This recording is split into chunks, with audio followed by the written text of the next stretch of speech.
लेकिन मन मजबूत शिष्य बनने के लिए नहीं होता है, मांगने के लिए होता है। जन्म से ही हम लोग भीख मांगे हैं और मांगते ही जा रहे हैं, मांगते ही जा रहे हैं, मांगते ही जा रहे हैं। अरे कभी तो रुको भाई, कभी तो ठहरो। ये 3 सूत्र मिला है किस लिए? यह 3 सूत्र मिला हमें आपको करने के लिए, लेकिन हम लोग करते नहीं है।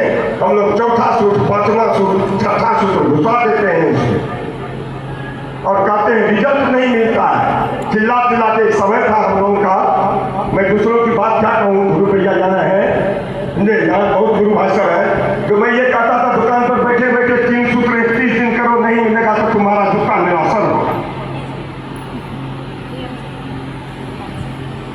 या विश्वास कायम था उस महादेव पर, तब ऐसा होता था। अब वह रिजल्ट मुझे भी नहीं मिलता, इसलिए मेरा मन नहीं पकड़ रहा है। हम आपके घर में 8 घंटा काम करेंगे तब मुझे तनख्वाह मिलेगा, हमसे महादेव का काम होता नहीं, मुझे तनख्वाह नहीं मिलता। सीधी सी बात है।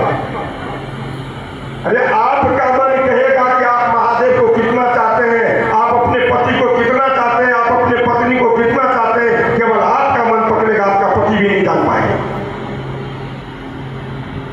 चाहत हमारी है, लागे नहीं छूटे रामा चाहे दिया जाए। हमारी लगन, हमारी प्रेम, हमारी मोहब्बत, हमारी इच्छा जिस दिन हमारे गुरु शिव से हो जाएगा, दुनिया की कोई भी शक्ति, वही महादेव इस मंदिर में बैठा हुआ है, वो भी हमें गिरा नहीं सकता। इसलिए कि वो सर्वोच्च पद पर है और गुरु का पद उस भगवान से कहीं ऊंचा है। ये मैं नहीं कह रहा हूं, आपका शास्त्र पुराण कह रहा है कि गुरु का पद उस भगवान के पद से कहीं ऊंचा है। ईश्वर के रूप में वह महादेव कुर्सी पर बैठकर आपके ऊपर कृपा कर सकते हैं, दया कहीं कतई नहीं करेंगे। इस भूल भुलैया में मत रहिए कि यदि हम उपवास करते हैं, जल चढ़ाते हैं, बेलपत्र चढ़ाते हैं, राम राम लिखते हैं, कभी ये फलित नहीं होगा। इसलिए को कृपा करेंगे, करो तो पाओ। लेकिन गुरु के रूप में अगर वह महादेव, उसके लिए आप कुछ भी नहीं करते हैं, केवल मन में एक विचार रहता है कि शिव मेरे नहीं चाहते हुए बुढ़ों को दया करना पड़ेगा, और करते हैं। ये मेरी अपनी अनुभव है। चलिए, मैंने बहुत समझ लिया आप लोगों का, और गुरु की यही इच्छा था कहलवाने का। मैंने कहा आज सबों को मेरा प्रणाम। सुनते हैं संजीत भैया से। चलिए, बहुत सुंदर हम लोग अर्जुन भाई से सुने।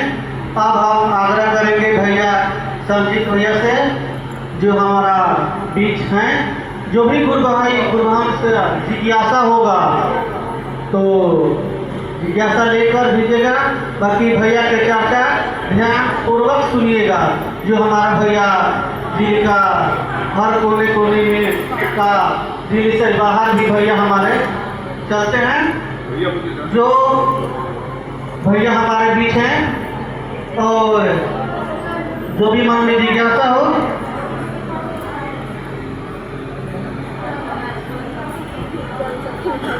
तो आप दीजिएगा। आइए हम लोग ध्यान से सुनिएगा दीदी, क्योंकि हमारा भैया आपको भी नहीं आते हैं, क्योंकि हमारा बीच भैया आए हैं। और ध्यान पूर्वक सुनिएगा जो कहेंगे साहब के प्रति और दीदी के प्रति, और यहाँ से हम लोग जाएंगे जो भैया हम लोग को कहेंगे, और अपना क्षेत्र में काम करेंगे। जो हमारा भैया आपको बीच आ चुके हैं, अपने चर्चा भैया से सुनेंगे।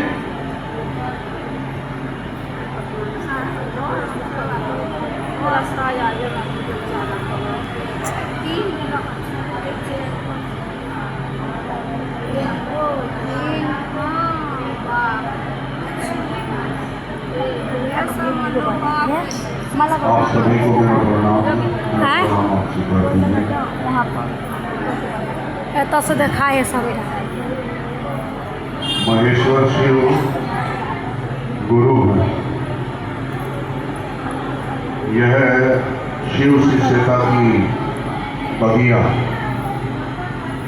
यह शिव शिष्यता की दुनिया। यह शिव शिष्यता की पावन आध्यात्मिक धारा, या कहिए कि यह शिव शिष्यता की पावन गंगोत्री इस कालखंड में साहब श्री हरेंद्रानंद जी के हृदय से होकर के एक एक घर को जाती है, एक एक दिलों को जाती है।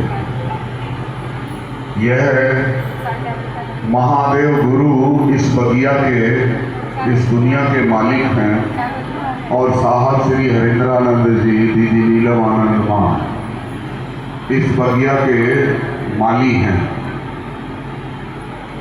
और यह शिव की शिष्यता,